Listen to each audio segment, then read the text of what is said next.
12 in punto di giovedì 3 marzo, buongiorno a tutti i nostri telespettatori, ben ritrovati al nostro consueto appuntamento con Focus TG, la striscia quotidiana che in diretta vi racconta le notizie dal Veneto, del Veneto. Ebbene, anche oggi parleremo inevitabilmente di tutto quello che sta succedendo con l'arrivo di decine di profughi ucraini nella nostra regione, nelle nostre province, ma sarà un Focus TG contraddistinto da tanta cronaca, tanta attualità, perché continueremo la nostra inchiesta sul caro bollette.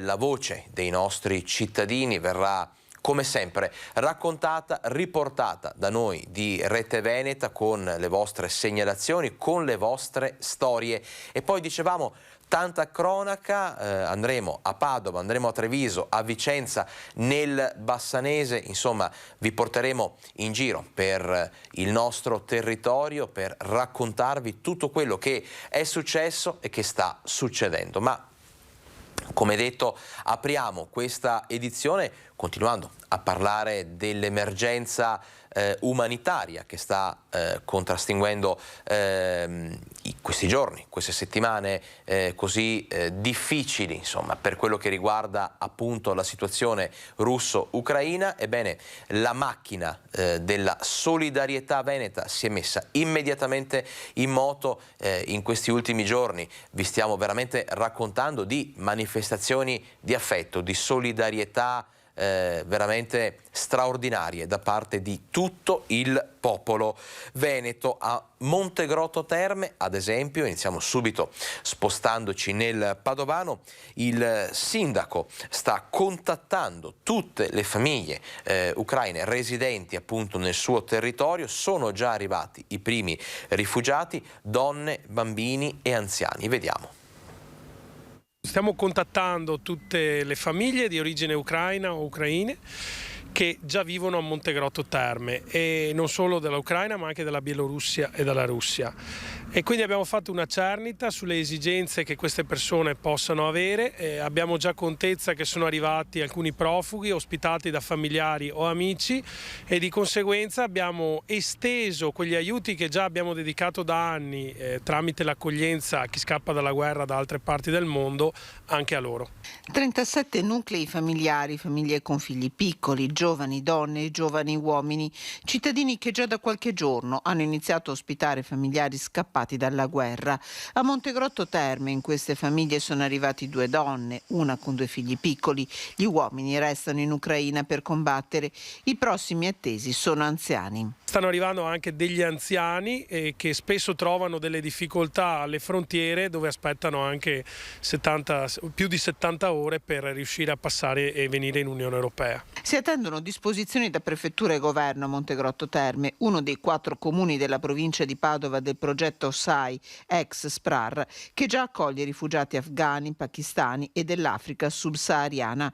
Per ora le famiglie ucraine fanno fronte in proprio alle necessità dei loro cari, ma potrebbero a breve essere necessari alloggi. Noi in questi giorni abbiamo attivato il banco alimentare, che funziona ormai da alcuni anni per 3 giorni alla settimana grazie all'associazione Hauser, e di dare la possibilità di ampliarsi, perché appunto qualora arrivassero numeri importanti, immaginiamo che le famiglie che ospitano queste persone, parenti o conoscenti, ovviamente hanno sulle loro spalle anche l'onere appunto di ospitarli, e per dare loro un supporto sia dal punto di vista dei generi alimentari ma anche di vestiari. Dialogo con gli ucraini ma anche con i russi e i bielorussi che vivono nel comune. Dobbiamo iniziare a costruire la pace innanzitutto nel dialogo tra le comunità che sono presenti nel nostro territorio, per fare in modo di alleviare le sofferenze da qualsiasi parte esse siano, e di sperare che chi si occupa di politica a livello internazionale trova una soluzione per un stop a questa guerra.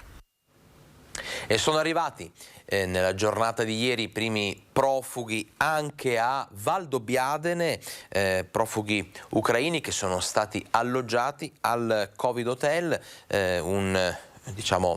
una struttura allestita all'ex ospedale appunto di Valdobbiadene. Si tratta di 14 persone, fra loro 11 bambini.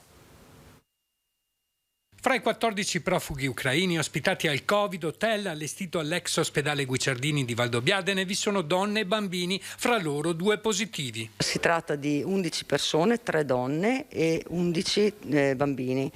Tra i bambini una bambina è positiva e tra le donne una donna è positiva, per cui in totale 2 positivi. Gli altri sono tutti contatti stretti? Sono contatti stretti, però nessuno ha sintomi, sono tutti asintomatici. Fanno parte tutti di uno stesso convoglio? Sì, sono arrivati assieme, c'è una signora che abitava qui in Italia ed è andata a prenderli. Anche il sindaco Luciano Fregonese è giunto sul posto per confrontarsi con i rappresentanti dell'ASL 2 con l'obiettivo di aiutare queste persone. Siamo in attesa di capire l'evolvere della situazione, perché presumo arriveranno ancora nei prossimi giorni altri bambini e donne, quindi entrano con le stesse procedure adottate da mesi all'interno di un Covid Hotel con la massima garanzia, con il personale pronto e sempre disponibile, quindi credo che non ci sia stata migliore soluzione di questa. Stanno qui finché praticamente si negativizzano, fanno i tamponi ogni 3 giorni, dopodiché la prefettura e il comune dovranno trovare delle collocazioni. All'inizio alcuni bambini erano spaventati perché non sapevano che struttura fosse. Sono arrivati un po' spaventati, poi con il tempo si sono tranquillizzati, i bambini hanno preso anche i giochi e sono messi a colorare, a giocare, sono un po' tranquillizzati. Anche Valdobbiadene è in prima linea per dare un aiuto a chi ha bisogno. Dall'appello di ieri è arrivata oggi, stamattina. Tutti i beni che abbiamo chiesto noi sono beni per l'igiene personale. Servono soprattutto generi per l'igiene, dei giochi per i bambini, pannolini, non servono attualmente vestiti, generi alimentari. Abbiamo il centro di smistamento in comune di Valdobbiadene, in municipio, per evitare confusione all'interno della struttura. Organizziamo tutto quello che riceviamo e giorno per giorno, ora per ora li consegniamo qui al Guicciardini. E vi proporremo fra poco dei servizi esclusivi con delle testimonianze davvero toccanti da parte di madri, di donne in fuga dalla guerra che tornano, o meglio arrivano qui da noi in Veneto per magari riabbracciare i loro parenti, i propri cari che da tempo vivevano nel nostro territorio, che lavorano nel nostro territorio. Ebbene, si lasciano alle spalle l'orrore, la paura e anche così la vita a cui erano abituati e cercano già di ricostruire, di ripartire per non perdere mai quella confidenza, quella sensibilità, quel rapporto con la vita di tutti i giorni che è fondamentale per andare avanti. Vi proporremo queste interviste, questi racconti fra poco, ma adesso continuiamo a parlare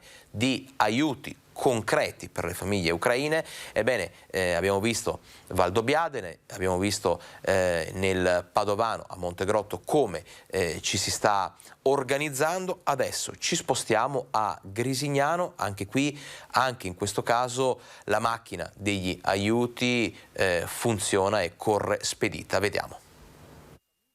La guerra in Ucraina. Mentre le forze armate russe inaspriscono l'assedio, oggi è anche il secondo round dei negoziati. L'ondata migratoria dei civili in fuga, come previsto, investe anche la Regione Veneto, che oggi ha predisposto un conto corrente di solidarietà dove far confluire offerte e donazioni, ed è stato attivato un numero verde della Protezione Civile per supportare l'accoglienza. Nel Vicentino siamo andati a visitare la sede della Croce Bianca di Grisignano di Zocco, che si è organizzata per far confluire e coordinare gli aiuti anche con altri comuni iberici su richieste specifiche fatte pervenire attraverso il consolato onorario delle Tre Venezie di Padova. Ci chiedevano in particolare beni di prima necessità e materiale di primo soccorso per la disinfezione di ferite, per il contenimento di emorragie massive e per ustioni generate dalle esplosioni di ordigni. 75 i volontari attivi in questa realtà. L'amministrazione comunale, vista l'emergenza, ha voluto estendere gli spazi messi a disposizione in questa ex scuola.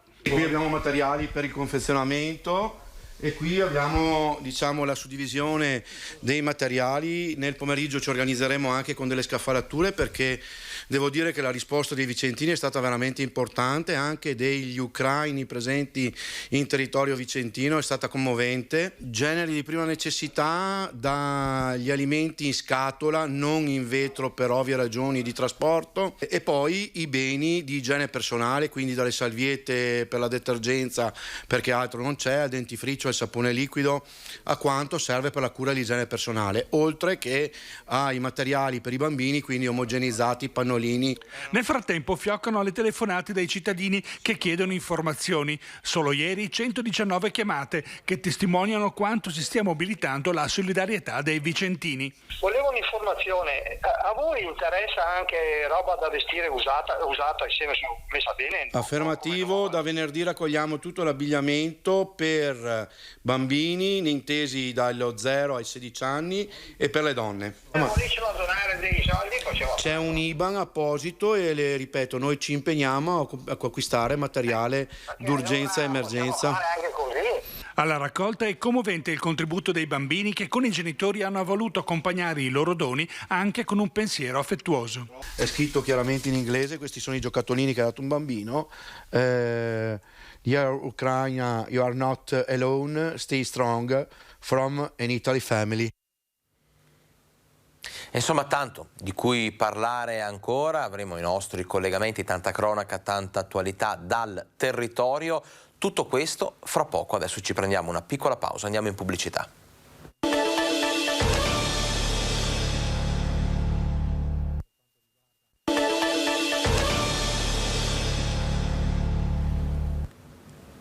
Sono le 12:14, siamo in diretta e lo saremo fino alle 13:30 per continuare a tenervi informati su tutto quello che sta succedendo in Veneto, con tanti collegamenti appunto dalle nostre province. E iniziamo subito a uscire dal nostro studio, ci spostiamo a Padova, dove vedo collegata con noi la nostra collega Chiara Gaiani. Buongiorno Chiara.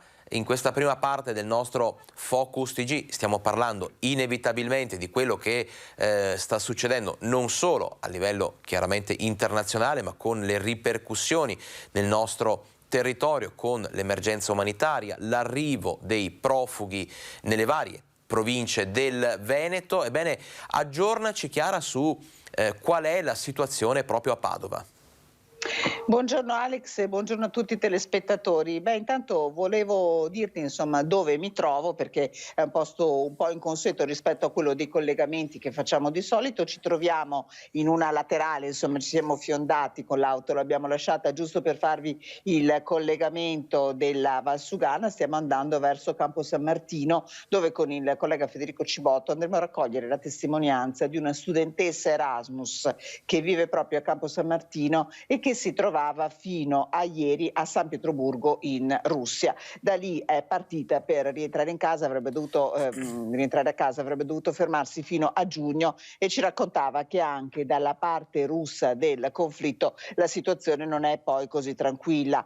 La gente ha paura, è molto preoccupata, quindi ci faremo fare da lei proprio il quadro della situazione. Per quanto riguarda invece l'emergenza umanitaria che si sta riflettendo anche nel nostro territorio, anche nel Padovano, sapete che sono arrivati martedì scorso 56 orfani ucraini che sono ospiti del seminario minore della diocesi della città di Padova. Ecco, sono stati tutti sottoposti questi bambini ovviamente anche ad il tampone per capire qual era la loro situazione sanitaria.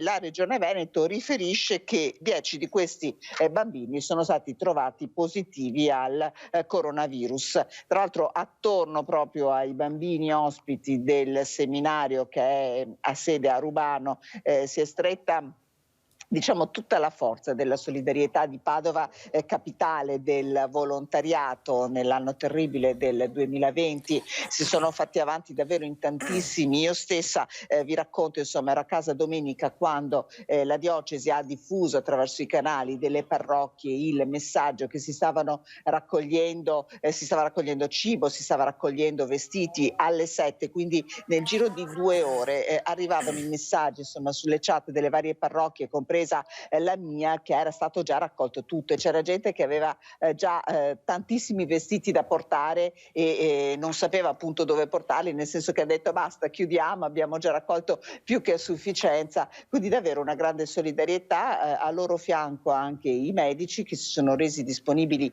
a prendersi cura delle esigenze sanitarie di questi bambini. Ma tutti i comuni del Veneto, della provincia di Padova sono pronti, a partire da Padova, ma ieri vi abbiamo raccontato quello che stava facendo Montegrotto. Cadone, che il sindaco ha incontrato tutti i residenti ucraini per capire quali possono essere le esigenze delle famiglie che hanno lasciato in patria, quindi una macchina che si sta mobilitando e che tocca anche gli alberghi della zona termale, che hanno già messo a disposizione 500 posti per l'eventuale arrivo di rifugiati dalla guerra.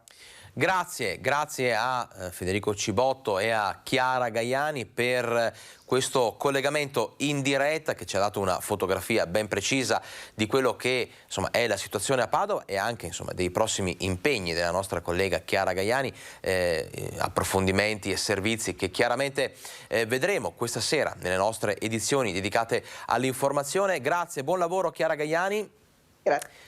Noi rientriamo in studio, ma restiamo nel padovano perché l'assistenza ai profughi ucraini passa anche e inevitabilmente dalle loro condizioni di salute. Per questo la Regione ha chiesto alle strutture pubbliche di essere pronte con tutto il meccanismo di tamponi, vaccini ed eventuali ricoveri per coloro che appunto dovessero essere o risultare positivi al Covid. Vediamo.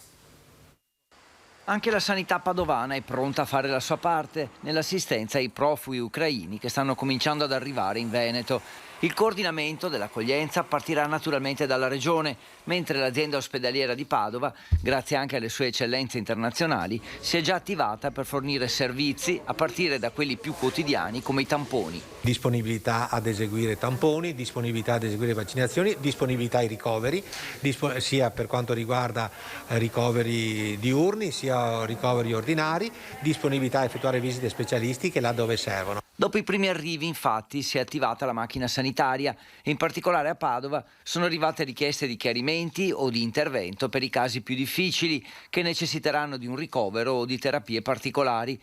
Ovviamente, ad esempio, tutta l'attività pediatrica, da sempre abituata ad accogliere e assistere minori in situazioni difficili, anche provenienti dall'estero con patologie gravi, è pronta a entrare in azione senza particolari criticità.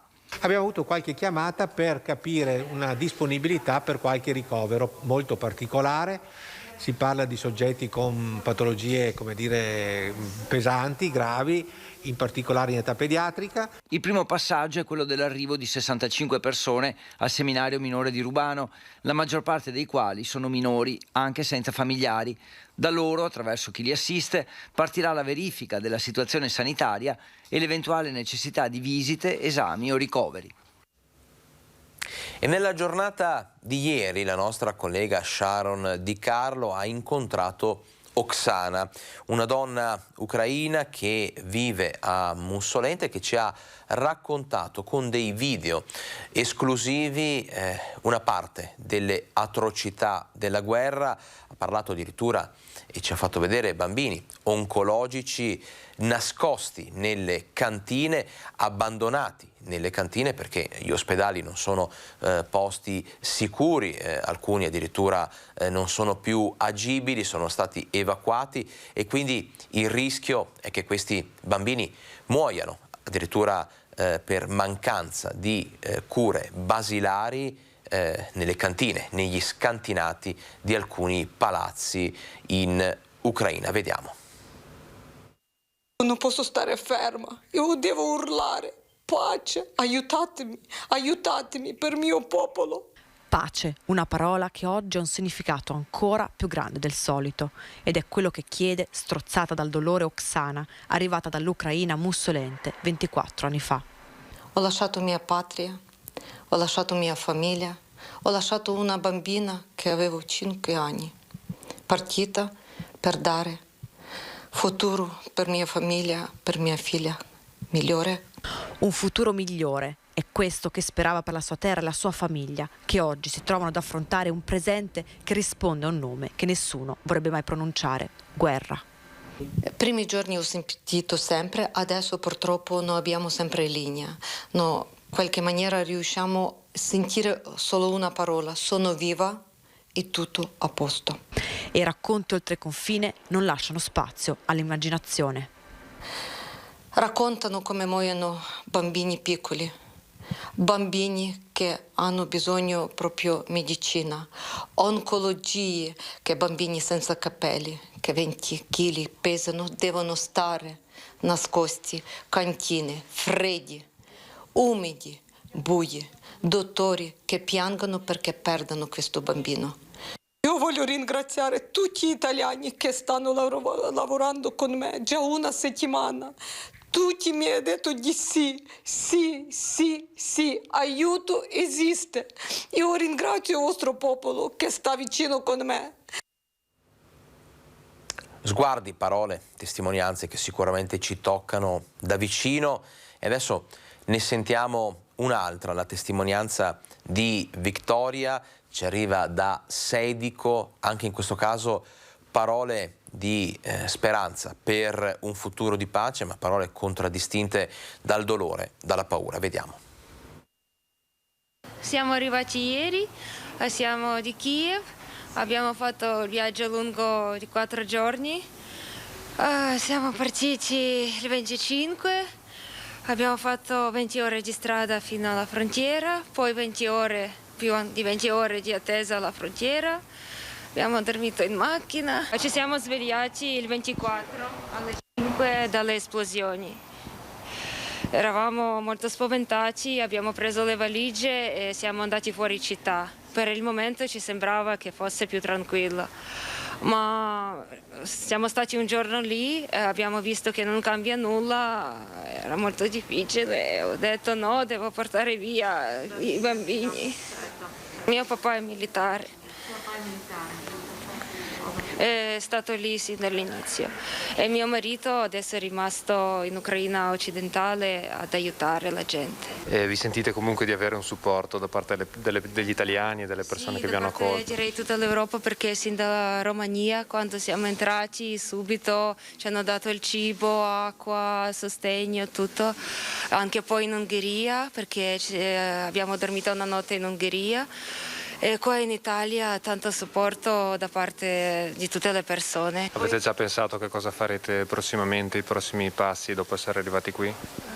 Per il momento vogliamo stare un po' in sicurezza, cerchiamo di capire come andrà la situazione più tardi e se potremo tornare, perché ci piacerebbe anche magari tornare quando sarà calmata, e preghiamo e speriamo che finisca.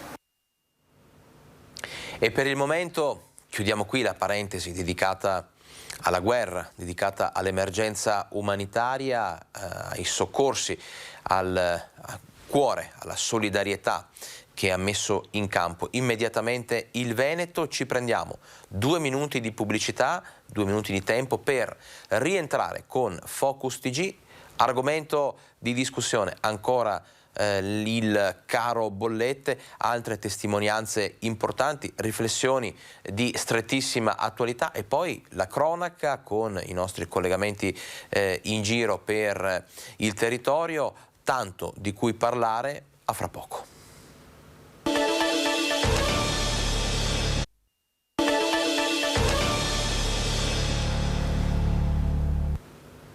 (12:30), ben ritrovati a Focus TG, siamo in diretta, lo saremo fino alle 13:30. Bene, nella prima parte abbiamo raccontato con i nostri servizi, con le testimonianze raccolte, l'emergenza umanitaria che riguarda i profughi in fuga dai territori di guerra in arrivo nelle nostre province in Veneto. Ebbene, adesso parliamo di un altro problema, chiaramente non è un problema umanitario, in questo caso è un problema economico che ha dei risvolti importanti legati in qualche modo proprio anche alla crisi russo-ucraina. Perché? Perché parliamo non solo di rincaro dei costi delle materie prime, del caro bollette, ma anche del carburante, ad esempio. Leggiamo un'ANSA che ci dice che ci conferma come la benzina, il costo della benzina rincari ancora, ci siano sensibili aumenti. Al servito il prezzo medio è di 2,024 euro al litro, con impianti che mostrano i prezzi che arrivano anche a 2,11 euro al litro. La media del diesel è aumentata, ha superato l'1,90 euro, insomma, con punti vendita delle compagnie che addirittura sfiorano i 2 euro al litro. Anche i prezzi del GPL crescono e toccano delle soglie altissime, si parla di 0,85 euro al litro, mentre aumentano in maniera sensibile anche i costi del gas, per cui insomma, prosegue l'estrema volatilità sui mercati europei. Ad Amsterdam, che è un po' il mercato di riferimento per l'Europa, il gas naturale si muove attorno ai 180 euro al megawatt ora, un aumento che supera l'8% in crescita, insomma, rispetto ad esempio alla giornata di mercoledì, una giornata in cui il valore si era fortemente anche ridimensionato.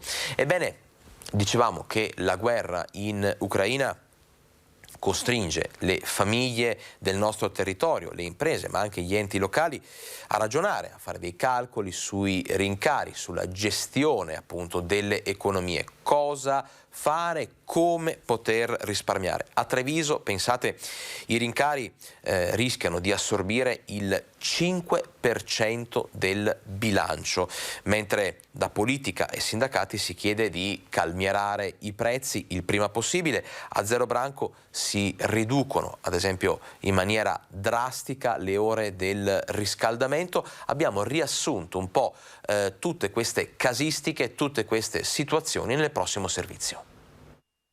Siamo passati da circa 130.000 euro a più di 360.000 euro di previsione di spesa. Proprio per far fronte anche a questo abbiamo iniziato a ridurre e a tagliare gli orari degli impianti di riscaldamento concordemente con la scuola e con le società sportive. È così corso ai ripari il sindaco di Zero Branco, Luca Durighetto. La crisi ucraina ha ulteriormente spinto i prezzi, costringendo famiglie, aziende ed enti locali a riaggiornare previsioni che già prima dell'esplosione della guerra erano drammatiche. Risparmiare la prima azione, quella subito attuabile. Il mio ufficio è spento ormai da gennaio. Ma in buona sostanza abbiamo tagliato del 70% gli orari di riscaldamento anche in municipio, proprio perché siamo noi stessi i primi che devono dare un segnale. Riconteggi in corso anche nel comune capoluogo, dove fino a una settimana fa il caro bolletta sembrava girarsi sul 1 milione di euro. Gli scenari sono di nuovo cambiati. Abbiamo stimato che per il comune di Treviso il costo dell'energia in aumento potrebbe aggirare dai 3 ai 4 milioni, quindi capite che su un bilancio da 90 milioni incide il 5%, che è una cosa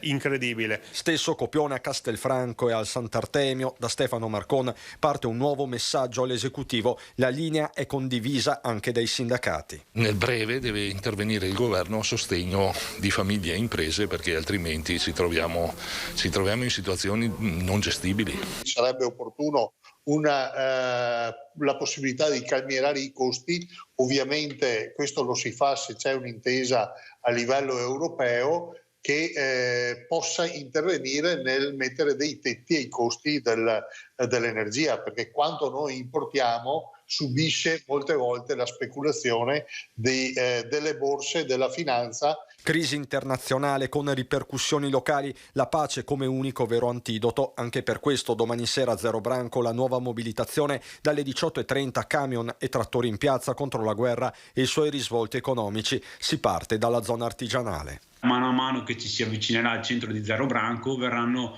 aggiunti a questo corteo molto semplice anche gli automezzi delle aziende che si trovano lungo il percorso. E a proposito di rincari del prezzo del carburante e di una spiccata vocazione verso il green, verso l'ecosostenibilità, guardate l'iniziativa messa in campo dal comune di Tezze sul Brenta, che ha dotato di bici elettriche i propri dipendenti comunali, ma non solo, vediamo.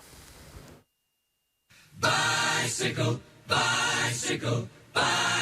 Tezze sul Brenta viaggia verso un futuro sempre più green a passo spedito, anzi pedalando in sella alle nuove e-bike messe a disposizione dall'amministrazione per gli spostamenti dei dipendenti comunali. Le e-bike infatti sono arrivate come una nuova progettualità per i dipendenti comunali, perché avranno la funzione di essere utilizzate a discapito delle automobili per le funzioni esterne dei dipendenti comunali. Non solo, il comune ha anche nominato un mobility manager con l'obiettivo di sviluppare ulteriormente il progetto, andando a coprire ad esempio anche gli spostamenti casa-lavoro dei dipendenti. L'amministrazione di Tezze ha voluto comunque dare la figura del mobility manager, perché è votata da molti anni a questa parte a promuovere l'ambiente. Bici con lo sviluppo anche delle piste ciclabili, ma anche auto elettriche per un comune sempre più vicino alle tematiche del contrasto all'inquinamento. Abbiamo acquistato 2 auto elettriche, una a servizio dei vigili e una per gli uffici comunali. E sulle e-bike è pronto a salire anche il sindaco. Cercherò di fare il possibile, magari previo allenamento, e chissà mai che riusciamo a vederlo.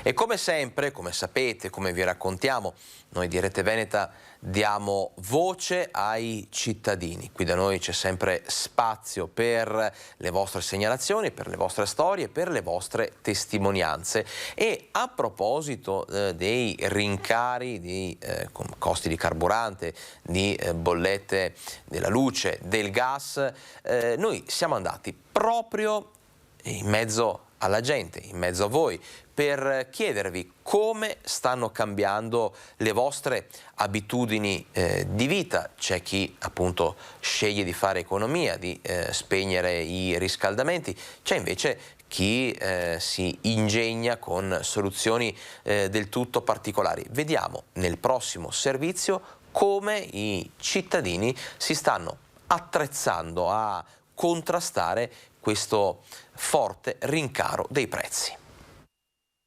Meno luci possibile, riscaldare meno, e dopo noi non consumiamo neanche tanto, cercare di far andare la lavatrice meno e la lavastoviglie lo stesso, arrangiarsi un po'. Di sera ci scaldiamo a legna, che è bello scaldarsi a legna. Io ti dico, ho una malattia rara e quindi sono costretta a rinunciare a tante cose perché mi devo comprare le medicine. E anche quando faccio la lavastoviglie, cioè cerco di farla appunto a pieno carico, e le lavatrici le faccio alla sera, e anche la carica del cellulare cerco di non tenerla sempre attaccata, ma l'attacco alla spina solo quando devo fare la carica del cellulare, e spengo anche il computer quando magari è acceso, perché appunto evito che ci siano delle dispersioni di corrente. Abbiamo 4 persone in casa che utilizzano tutti quanti i loro device, computer e quant'altro, soprattutto anche per fare la didattica a distanza quando è necessario.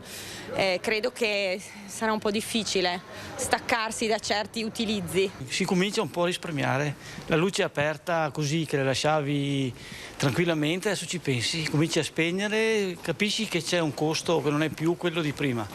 Poi sono piccoli accorgimenti giornalieri. Tengo tutto spento a casa gelata quello che fanno tutti, c'ho tanto il bagno caldo e la cucina, quando torno a casa. Una volta stavo al caldo, adesso quando torno a casa sono con i pile e tutto quanto. È duretta affrontare comunque queste spese, anche perché effettivamente è raddoppiato, ho visto proprio un raddoppio e chiaramente non è facile andare avanti, comincia ad essere dura, anche perché anche noi siamo in una situazione un po' così, io sono in disoccupazione e quindi ce la faremo.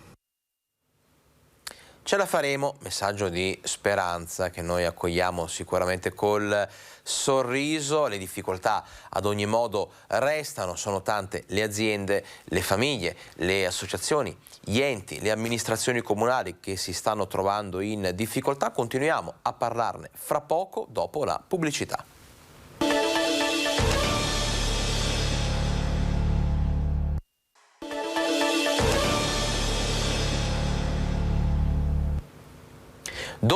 e 43, rieccoci puntuali in diretta con Focus TG per raccontarvi tutte le notizie, cosa sta succedendo in Veneto, con i nostri collegamenti dal Veneto, con i nostri servizi, con i nostri approfondimenti. Ebbene, continuiamo la nostra inchiesta, il nostro viaggio nel mondo delle aziende, nel mondo delle attività commerciali che sono falcidiate dai costi, dai rincari delle materie prime, delle bollette, come vi dicevamo. Ebbene, Veneto Imprese Unite lancia delle proposte importanti per andare a tutelare la categoria. Si chiede ad esempio il rinvio delle scadenze, il tema anche delle città spopolate durante il fine settimana. Si parla anche di come andare a rivitalizzare un po' le attività dei centri storici. Vediamo tutto nel prossimo servizio. Tornare ad esempio a dei parcheggi gratuiti in determinate fasce orarie durante la settimana, ma in generale rendere appetibile il centro facilitando l'accesso e il servizio di alcune strutture dal lunedì al venerdì. Andrea Penzoiello, presidente di Veneto Imprese Unite, sintetizza una delle proposte avanzate nel pomeriggio al vice sindaco di Treviso e assessore alle attività produttive Andrea De Checchi. La città, dice, dal lunedì al venerdì resta pressoché vuota e il post carnevale lo dimostra.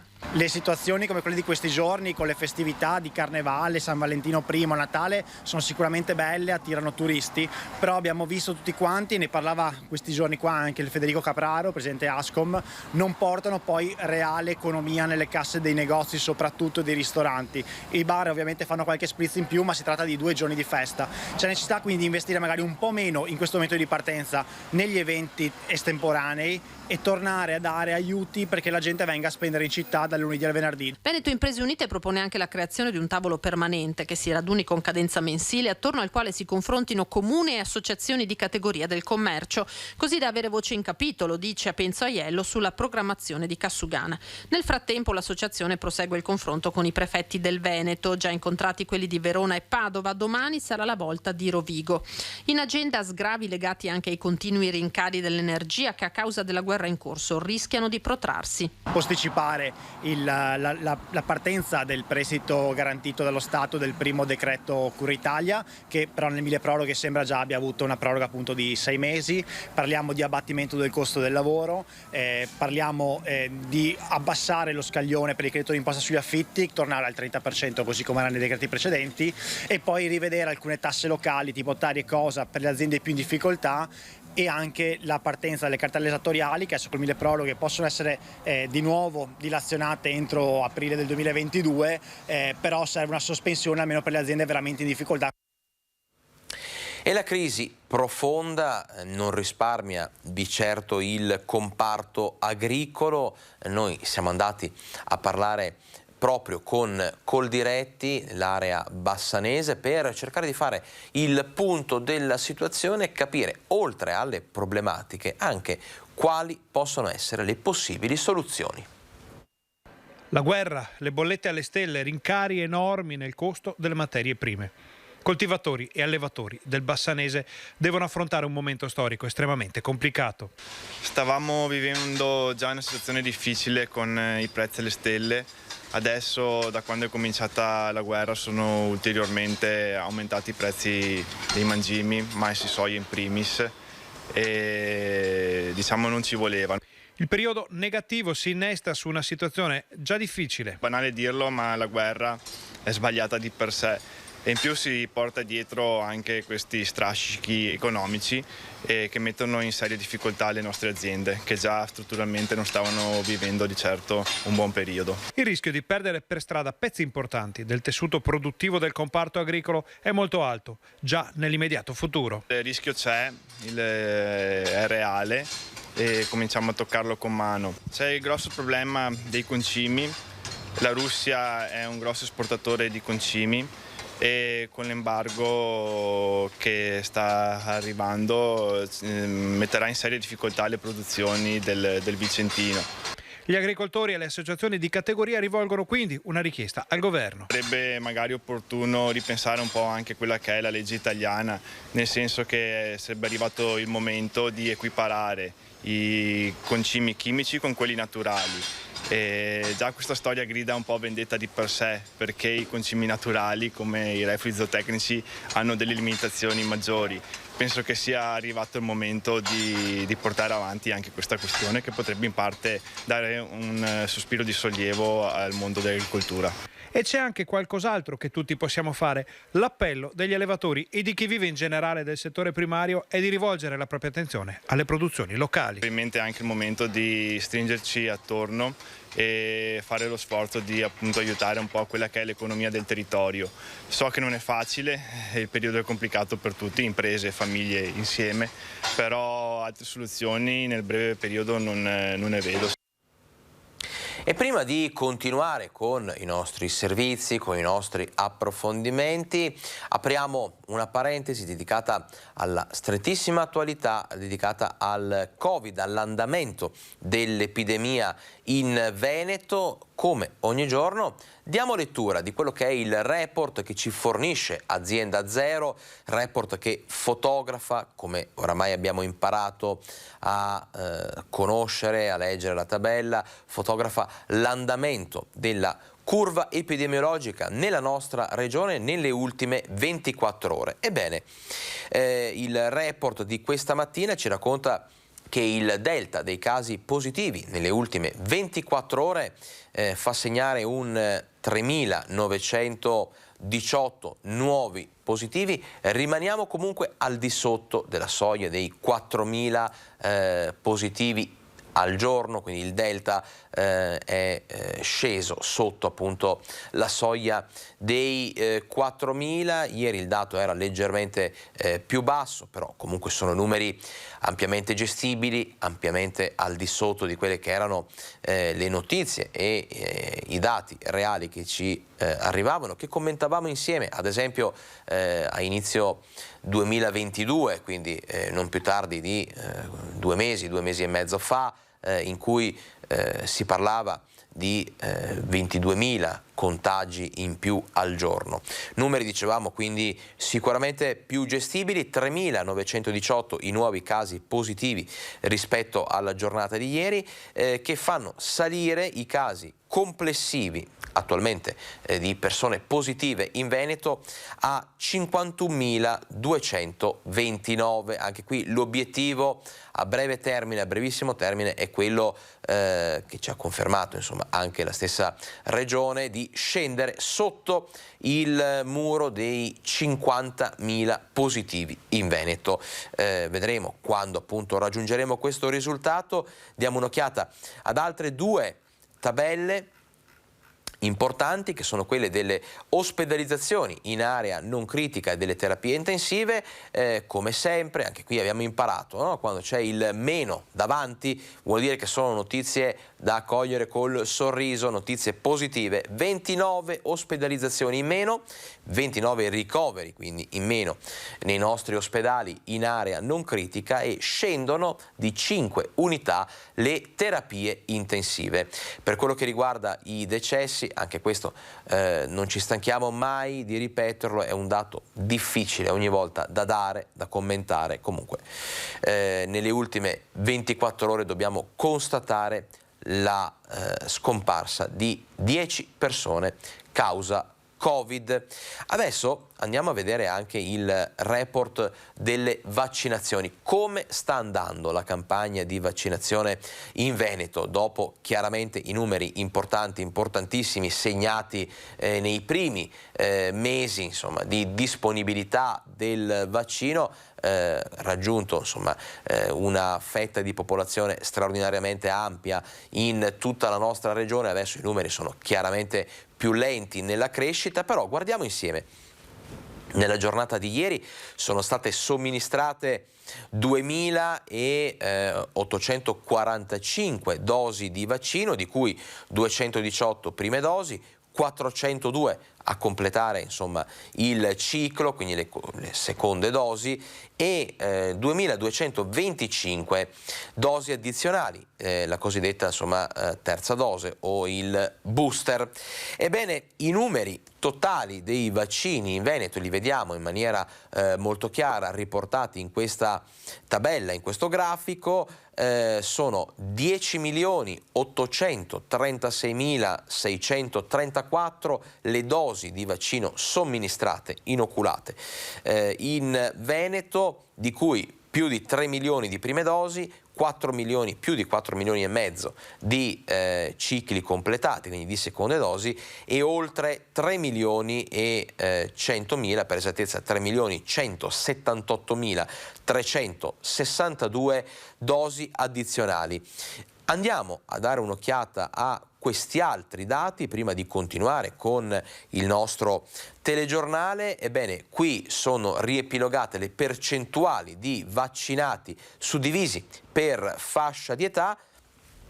Noi diamo particolare attenzione alla fascia dei più giovani, visto che insomma i grandi anziani, gli over 60, gli over 50 hanno aderito, come potete vedere, in maniera massiccia, addirittura in alcuni casi la percentuale è quella del 100%, comunque ci si attesta a percentuali abbondantemente al di sopra del 90%. Per quello che riguarda la fascia d'età più giovane, quella dai 5 agli 11 anni, ebbene il 32,7% dei bambini, dei ragazzini ha già ricevuto la prima dose, quasi il 30%, il 29,4% ha completato il ciclo vaccinale, e invece insomma il 32,8% ha già provveduto, dopo aver ricevuto la prima dose, a prenotare la seconda. Questi sono i dati che ci fornisce Azienda Zero, che ci fornisce la Regione del Veneto. Adesso noi continuiamo a dar voce a voi telespettatori, a voi cittadini. Siamo stati al mercato di Breganze in provincia di Vicenza perché insomma, al di là chiaramente della tematica, del problema che ci angustia in questi giorni, che è quello del conflitto russo-ucraino, però quali sono gli altri problemi che i nostri cittadini percepiscono, le altre priorità per ripartire, per ritrovare quella normalità che dopo oltre 2 anni di pandemia, abbiamo tutti voglia di appunto riassaporare in toto, senza più restrizioni, senza più limiti. Il bisogno di tornare a riassaporare la piena libertà è tanto. Ebbene, quali sono però i problemi percepiti dalla gente, dai cittadini? Li abbiamo chiesti proprio ai visitatori del mercato settimanale a Breganze. Io sono solo qua di mercato, quindi io lavoro solo una volta alla settimana, il mercoledì. E com'è la situazione? Beh, noi al mercato siamo contenti, insomma. Si respira un'aria positiva? Sì, Breganze è sempre stato un paese, diciamo, positivo nel contesto. La gente non ha voglia di comprare niente e non ha stimolo, e poi hai visto anche te la situazione economica, e sì che questa è la situazione. Bisognerebbe che anche gli operai avessero paghe più alte, perché se aumenta tutto, se no come fanno a vivere? E non ci sono soldi, non girano soldi, no. E com'è la situazione qui a Breganze?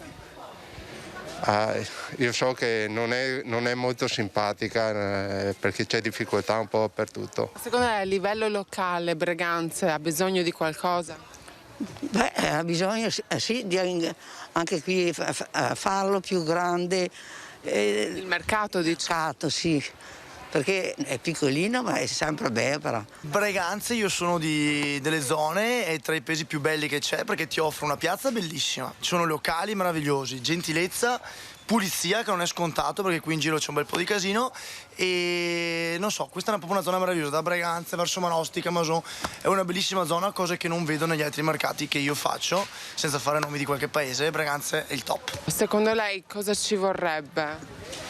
Un po' di coraggio, un po' di fortuna anche magari, che non ci sta male, e avere sempre la prospettiva al futuro, perché se ci fermiamo non andiamo avanti.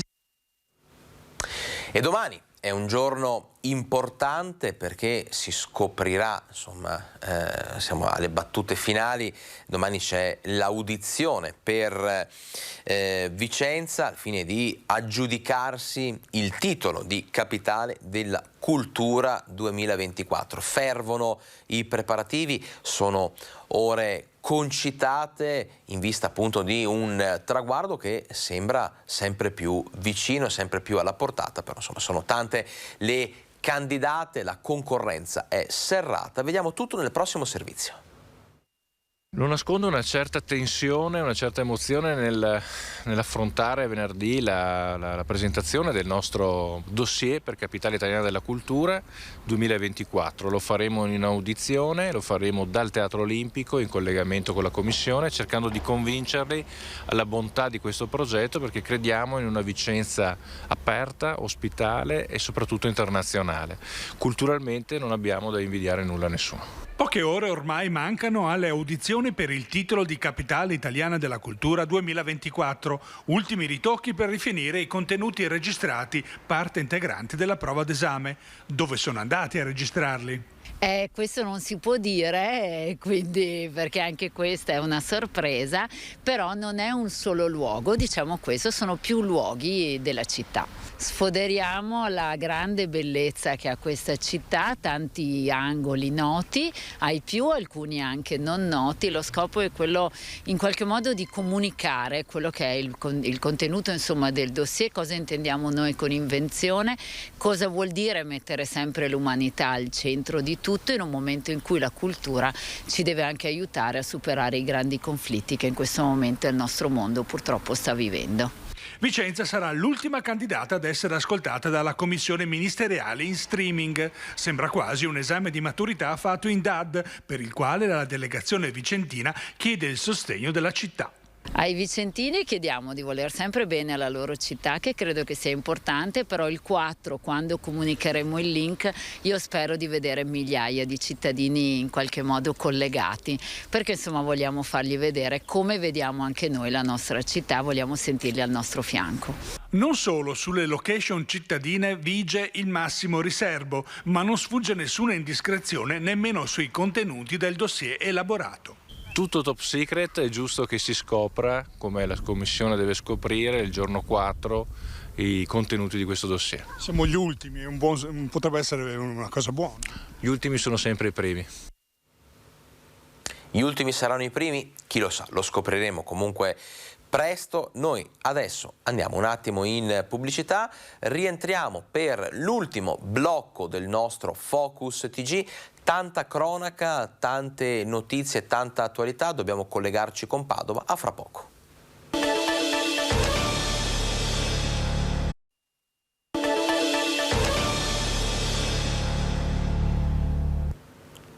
(13:04), siamo in diretta ancora per poco meno di mezz'ora, ma sono tante le cose di cui dobbiamo ancora parlare. Ci siamo lasciati prima della pubblicità presentandovi insomma queste ore di febbrile attesa per Vicenza, che insomma confida, spera di vedersi riconosciuto il titolo di capitale della cultura 2024. Ebbene, parlando proprio di cultura, a Vicenza adesso dobbiamo spostarci a Palazzo Thiene. Il Consiglio di Stato, infatti, potrebbe decidere di svincolare molte delle opere d'arte, delle collezioni contenute all'interno appunto di Palazzo Thiene per aumentare gli introiti nel fallimento della Popolare di Vicenza. Ebbene, i cittadini di Vicenza, insieme a noi di Rete Veneta, che lo ricorderete, insomma, abbiamo portato avanti una serrata battaglia per appunto salvare Palazzo Thiene. Dicevamo, i vicentini si oppongono in maniera categorica all'eventualità di veder sparire, insomma, queste opere d'arte, questi capolavori. Vediamo. Dopo tutta la lotta fatta da Rete Veneta, adesso lo Stato vorrebbe svincolare le opere. Intanto non mi sembra una cosa giusta, le opere sono vicentine, è giusto che restino lì a Vicenza nel suo bel Palazzo Thiene, nella via più bella della città, e inoltre, vabbè, qualcuno le compra però con l'obbligo di lasciarle lì in mostra. Cioè Vicenza è candidata a capitale 2024 e come facciamo? Portiamo via le opere da Vicenza? Ma non esiste. No, non devono uscire dal palazzo. Chiedo che il Consiglio di Stato vincoli il rimanere delle opere a Vicenza. Sono nate qui, devono rimanere qui secondo me, perché è giusto così, non lo so, non lo trovo. La globalizzazione sì, ma fino a un certo punto comunque. Cioè dobbiamo avere delle radici comunque nostre, vero? Deve restare qui perché tutta roba che è nostra sta qua, mica di chi sarebbe il patrimonio. Se no. Della Banca Popolare. Ecco, Banca Popolare avrà un po' di storie da raccontare, ma è meglio di no. Lì è una questione di recupero di soldi, in pratica. E l'arte forse spero di no, ma passerà in secondo piano. E quindi diciamo che speriamo bene, ecco, che custodiscano l'opera d'arte e non i soldi. È importante che il Consiglio di Stato rispetti il vincolo. Le opere d'arte che sono a Vicenza restino a Vicenza. Ma è molto naturale che rimangano nella sede originaria, anche perché Palazzo Thiene è uno scrigno di bellezza e deturparlo e togliere una parte di questo fa calare enormemente il valore, l'attrattività del palazzo. Dire Palazzo Thiene vuol dire opere, vuol dire collezioni e tutto quello che c'è all'interno. Quindi secondo me sarebbe importante che rimanesse tutto com'è, così che rimanesse qua all'interno in pratica. Sì, noi siamo qui, vediamo i turisti che arrivano proprio e ci fa molto piacere perché quindi si ha la possibilità che resti tutto qui a Vicenza. Se adesso i beni vengono anche portati da un'altra parte si perde anche il valore che c'è. Quindi noi vorremmo che restassero qui. E adesso, come promesso, ci spostiamo, usciamo di nuovo dal nostro studio. Vedo la nostra collega Valentina Visentin baciata dal sole di Padova insieme al nostro collega Cristian Roque Allende. Buongiorno Valentina, quali notizie da Padova? Sì, buongiorno Alex, una bellissima giornata di inizio marzo qui a Padova, potete vedere anche Prato della Valle alle mie spalle, chi fa lo spuntino, siamo in pausa pranzo, quindi chi fa lo spuntino, insomma una bellissima giornata qui a Padova. Facciamo il punto delle notizie partendo dalla cronaca. Per quanto riguarda la situazione Covid, più di 900 contagi nelle ultime 24 ore nel Padovano, il numero dei contagi appunto si mantiene stabile ancora in questa settimana, sono più di 9.000 i casi attualmente positivi nella provincia di Padova, continuano a scendere i numeri di ricoveri sia in terapia intensiva che nei reparti ordinari. Questo per quanto concerne la pandemia. Poi c'è la cronaca perché vi abbiamo raccontato nei giorni scorsi il giallo di Piove di Sacco del cadavere carbonizzato rinvenuto all'interno di un ex canile abbandonato, è stato identificato il corpo, si tratta di un 38enne marocchino, ma emergono ancora molti punti oscuri delle sue ultime ore, soprattutto l'apertura del fascicolo per omicidio colposo che all'inizio sembrava solo una procedura di rito, ora insomma assume dei connotati diversi, perché è stato indagato un connazionale 34enne dell'uomo che era con lui proprio nelle ultime ore di vita.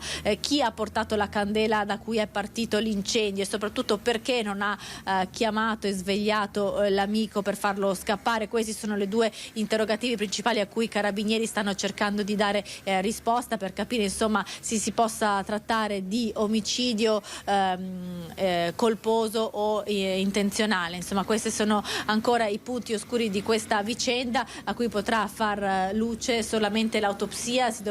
Nelle prossime ore si dovrebbe affidare l'incarico dell'autopsia sul corpo del 37enne, che appunto è stato ritrovato lunedì mattina carbonizzato, dopo che i vigili del fuoco erano intervenuti per spegnere l'incendio che era divampato in questo casolare abbandonato che un tempo era utilizzato come canile. Grazie, e allora grazie alla nostra collega Valentina Visentini per il suo sempre puntuale aggiornamento sulla cronaca padovana. Ringraziamo anche Cristian Rocche Allende, vi lasciamo al vostro lavoro in giro per una Padova, come dicevamo, baciata dal sole. Grazie, noi rientriamo in studio, perché adesso continuiamo a parlare in un certo qual modo di arte. Abbiamo visto insomma poco fa Palazzo Thiene, e adesso a Venezia parte una mobilitazione molto particolare per salvare un luogo a cui insomma i residenti del posto sono molto affezionati. Scopriamo tutto nel prossimo servizio. Al motto di Salviamo San Piero, il gruppo consiliare di Tutta la città insieme chiama alla mobilitazione contro il progetto del comune di una società francese per l'ex caserma Sanguinetti e l'ex monastero di Sant'Anna a Castello. Il progetto parla di riqualificazione, un termine che però negli ultimi anni ha assunto molti significati che a Venezia convergono spesso in un'unica direzione. Significa creare una sorta di foresteria, una realtà di co-living, co-housing, una realtà anche di spa, divertimento, intrattenimento, il che significa sostanzialmente che diventerà un luogo di vacanza di lusso. E lì abitano 8 famiglie nell'area dell'ex convento di San Pietro, e queste 8 famiglie sostanzialmente vengono invitate ad andarsene. La mobilitazione prevede una passeggiata nei luoghi storici interessati dal progetto, una raccolta firme per portare l'argomento in consiglio comunale, un concorso fotografico sull'unicità dei luoghi e soprattutto assemblee e incontri pubblici organizzati anche dalla Municipalità di Venezia a San Pietro di Castello per discutere il futuro dell'area. Potrebbe accogliere di tutto, spazio per le associazioni studentesche, attività della cittadinanza, rilanciare una remiera, insomma qualsiasi cosa andrebbe bene purché non sia l'ennesimo pseudo resort di lusso. E poi le case vanno date alla cittadinanza, punto fine. Chi abita lì non può e non deve essere sfrattato, spostato da altre parti, e le altre case che sono vuote, ricordiamolo, è il caso di darle a chi ne ha bisogno. All'iniziativa hanno aderito associazioni come Italia Nostra e gruppi consiliari come il Movimento 5 Stelle e Verde Progressista. Questo modo di procedere, ha detto Martini, ha già portato a soluzioni positive, cambiando i piani di altri investitori privati in alcune zone di Venezia, come l'ex orto botanico e gli ex gasometri, e sta dando i suoi frutti anche all'ex ospedale al mare e all'ex Umberto I a Mestre. Parliamo adesso di viabilità, ci spostiamo a Montecchio Maggiore, dove è stata aperta al traffico la rotatoria San Paolo.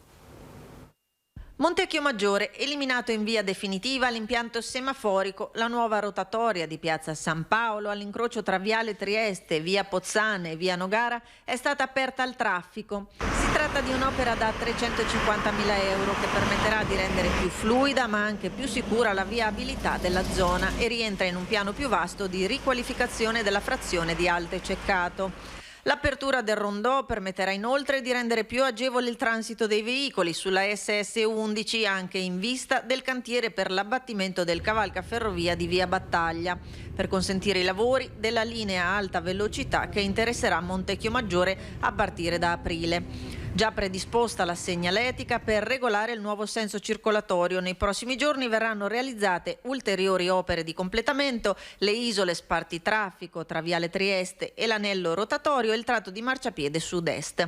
La nuova rotatoria avrà un diametro esterno di 40 metri e una aiuola centrale di 9 metri di raggio. La fine dei lavori con l'asfaltatura definitiva è prevista entro l'estate 2022. E adesso una notizia attesa sicuramente dai padovani, ma insomma, il Veneto è talmente ricco di arte, di bellezza che insomma interessa di riflesso tutti, perché è stato presentato proprio a Padova il progetto per il tanto atteso restauro della sede storica del liceo artistico Selvatico. La speranza è che i lavori si possano concludere in tempi brevi per ridare vita a una parte della città che aspetta da troppo tempo di essere appunto data così, restaurata, a cui va data insomma una nuova luce, una nuova veste. Vediamo tutto nel prossimo servizio.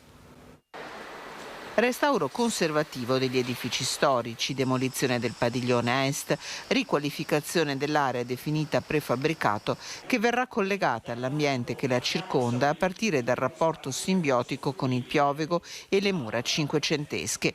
Con la presentazione del progetto definitivo, la provincia di Padova, committente dell'opera, dà il via dopo 6 anni di lotta al restauro della sede storica del liceo artistico Selvatico, un'opera da oltre 10 milioni di euro. Abbiamo tutte le risorse, ora si parte, si ridà alla città quella scuola che è stato il centro culturale da sempre. Il Selvatico è sempre stato uno dei principali centri culturali della città e del territorio tutto. 3 anni di tempo per avere scuola, ma anche tutto il comparto intorno alla scuola. Approvato il progetto esecutivo, adesso gli amici del Selvatico, l'associazione nata 6 anni fa per sostenere il recupero dell'ex macello Iappelliano, chiedono che tutti gli step successivi, dalla messa in appalto alla gara europea, procedano possibilmente in modo celere.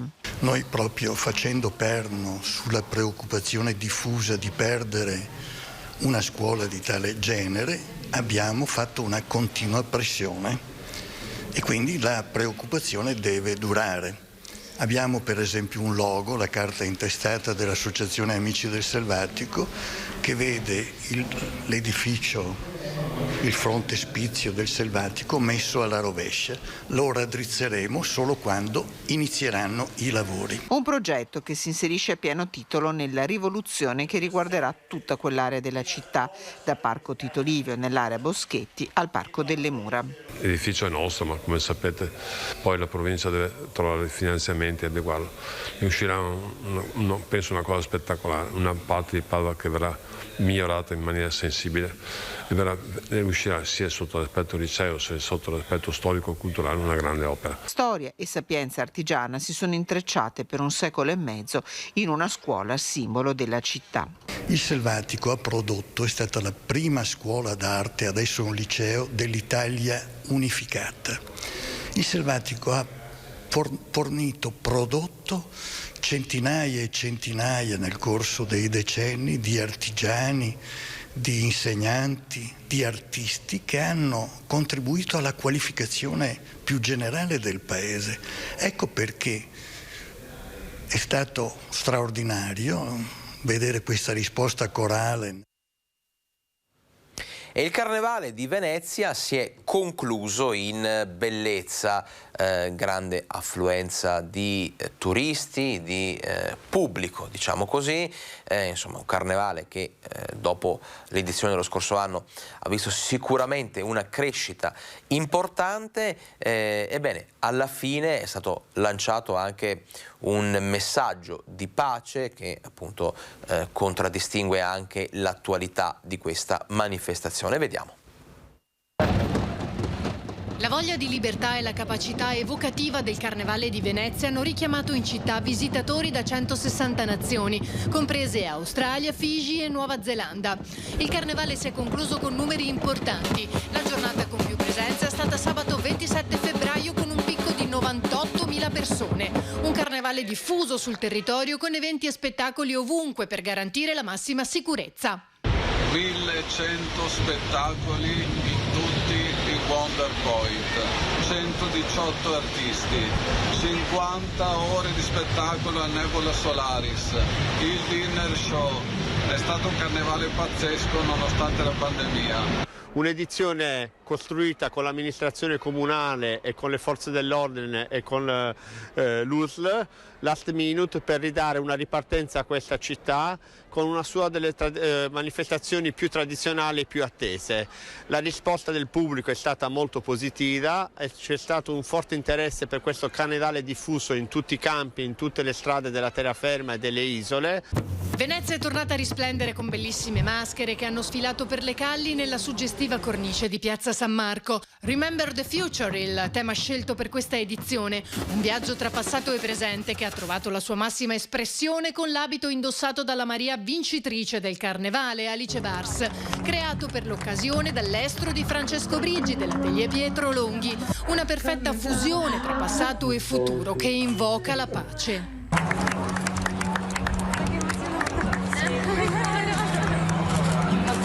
Il messaggio che vogliamo trasmettere è quello di un messaggio di pace e di solidarietà che va ben oltre il carnevale veneziano, non finisce lì. Ovviamente la manifestazione è importantissima per la città di Venezia, ma si tratta anche di andare oltre, di mandare un messaggio di speranza, un raggio di luce a tutti quanti per tornare a sorridere e con la massima serenità. Una scultura di Arturo Martini in dono al Museo Bailo da parte della famiglia Botter.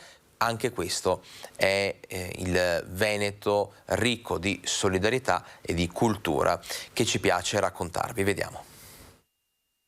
Quando l'ho visto partire da casa, incartarlo, metterlo dentro ad una scatola, mi sono un po' commossa, come sto commuovendomi adesso pensando a quel momento. Però sono felice di vederlo qui. Natalina Botter, figlia di Mario e sorella di Memi, ha voluto donare ai musei civici trevigiani la scultura degli amanti di Arturo Martini, datata 1927, che entra così a far parte della sempre più preziosa collezione di opere dell'artista custodita al Museo Bailo.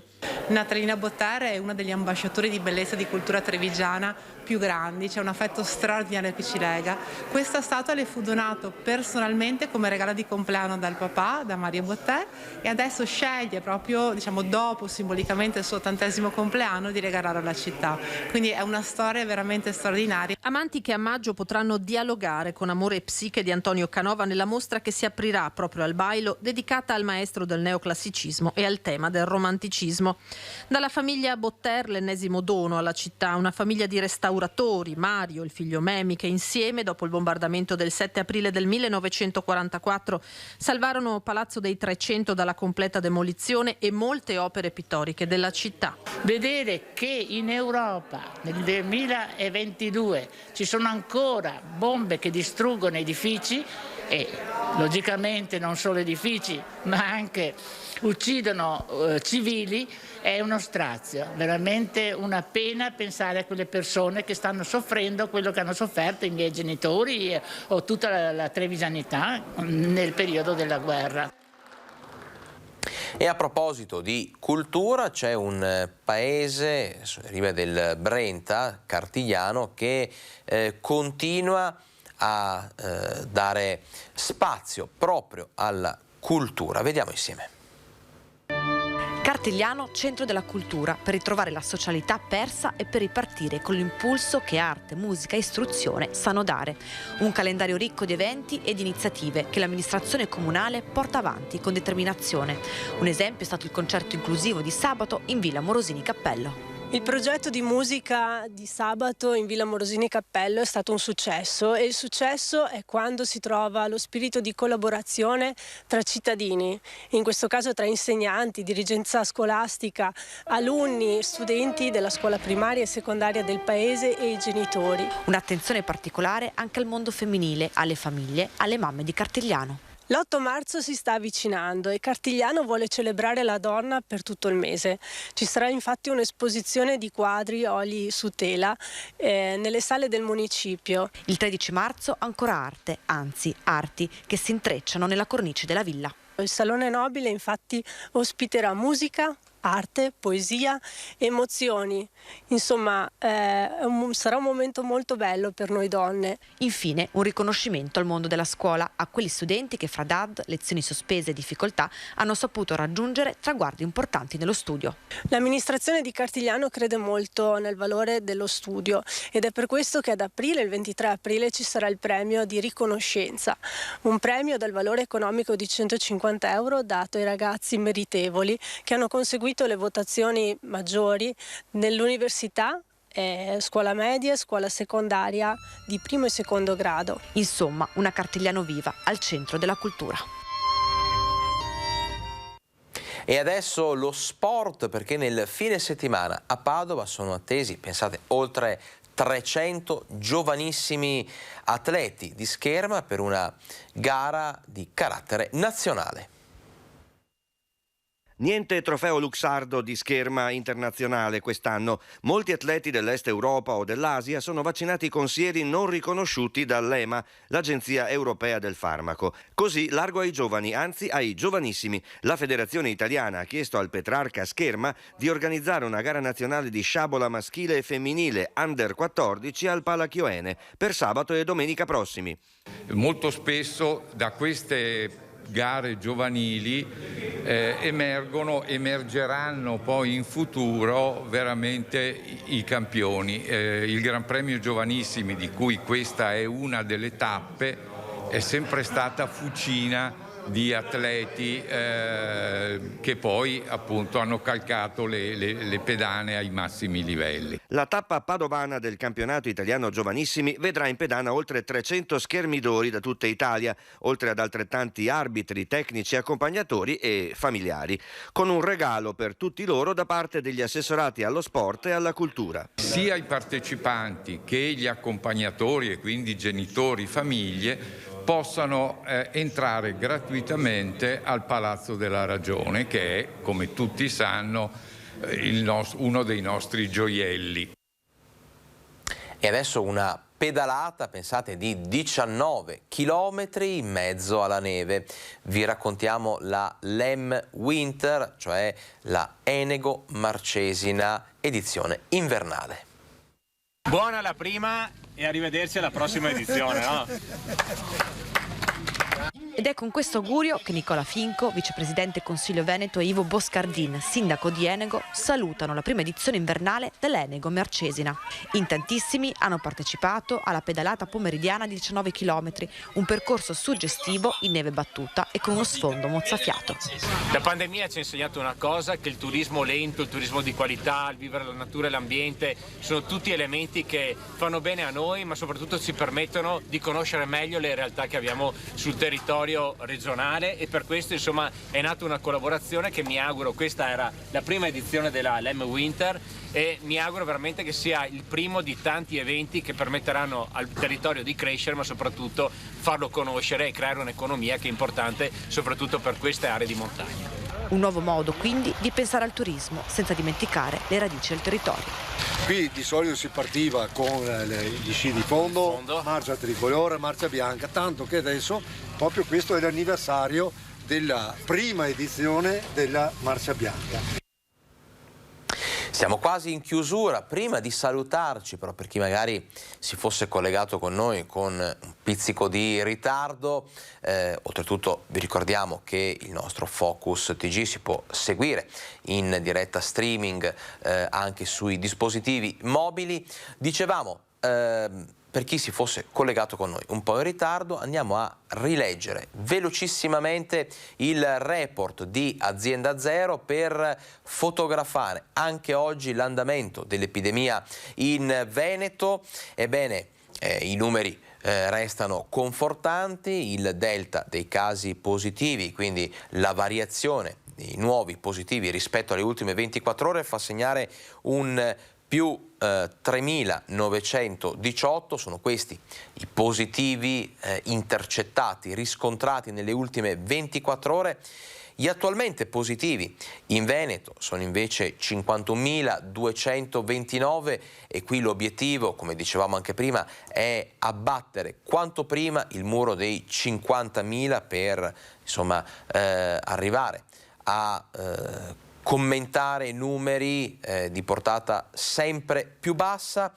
Andiamo avanti con i dati che riguardano le ospedalizzazioni in area non critica e le terapie intensive. Ebbene, anche qui buone notizie, sono 29 i ricoveri in meno per quello che riguarda le ospedalizzazioni in area non critica, scendono di 5 unità anche le terapie intensive. Purtroppo dobbiamo constatare che anche nelle ultime 24 ore ci sono stati dei decessi, 10 per l'esattezza, dovuti al Covid. A questo punto Focus TG finisce, per oggi è tutto, non mi resta che augurarvi buon pranzo a chi sta pranzando appunto in questi minuti, a tutti gli altri buon pomeriggio, l'appuntamento è, mi raccomando, domani alle 12 sempre qui per raccontarvi le notizie del Veneto, dal Veneto. A domani.